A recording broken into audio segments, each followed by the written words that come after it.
Welcome to another monthly edition of the Rogers Capital Market Commentary, where we attempt to be the antidote to water cooler wisdom. Well, you know it.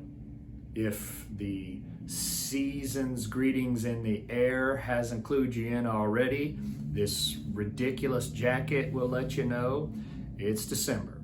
It's Christmas time. And so our December monthly market commentary. Hope you had a great Thanksgiving and of course wish you a Merry Christmas.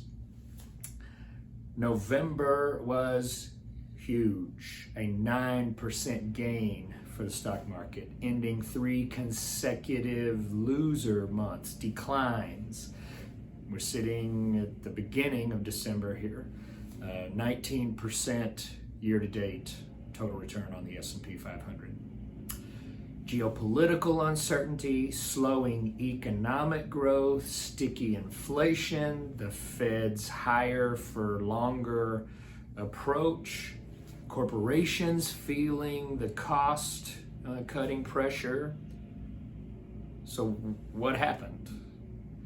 Well, all year long, we've talked about this tug of war between rates and the Fed's response, inflation response, economic indicators.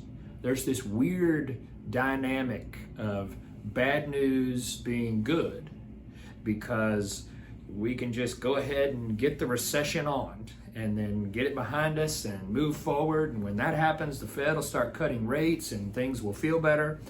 So, and then on the flip side, good news means the plan for the Fed is not really working, and we're going to be here at higher rates for longer. And anyway, I wish I could tell you that we're done with all that, but we're likely to kind of continue this more of the same.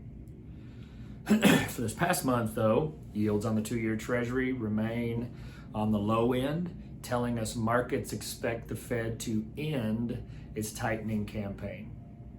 Bond yields dropped as the Fed chair pushed back on markets getting too eager, too excited for rate cuts. Markets view these latest comments as inching away from a hawkish Fed to a more dovish Fed. A few weeks ago, in fact, Powell had said that policy was restrictive. But today, recently, a couple days ago, in his comments, quoted as well into restrictive territory. So markets responding to that. A softer economy with cooling inflation pressure is exactly what the doctor ordered for equity markets.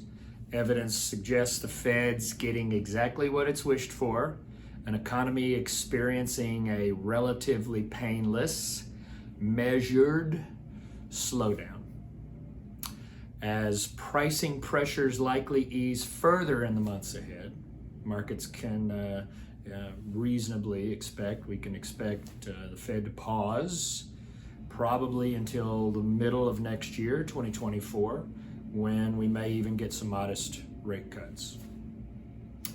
In the meantime, what do we watch? What do we look at? Well, here for this month, as we saw in the holiday sales figures from Thanksgiving, consumer is still spending, but much depends on the job market. As the labor market cools, investors should expect consumer spending to follow or slow down. So,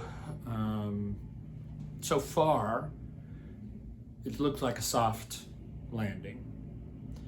Retailers got some pretty, positive news for Black Friday online sales, which were actually up 7.5% year over year, as shoppers gravitated towards e-commerce bargain hunting.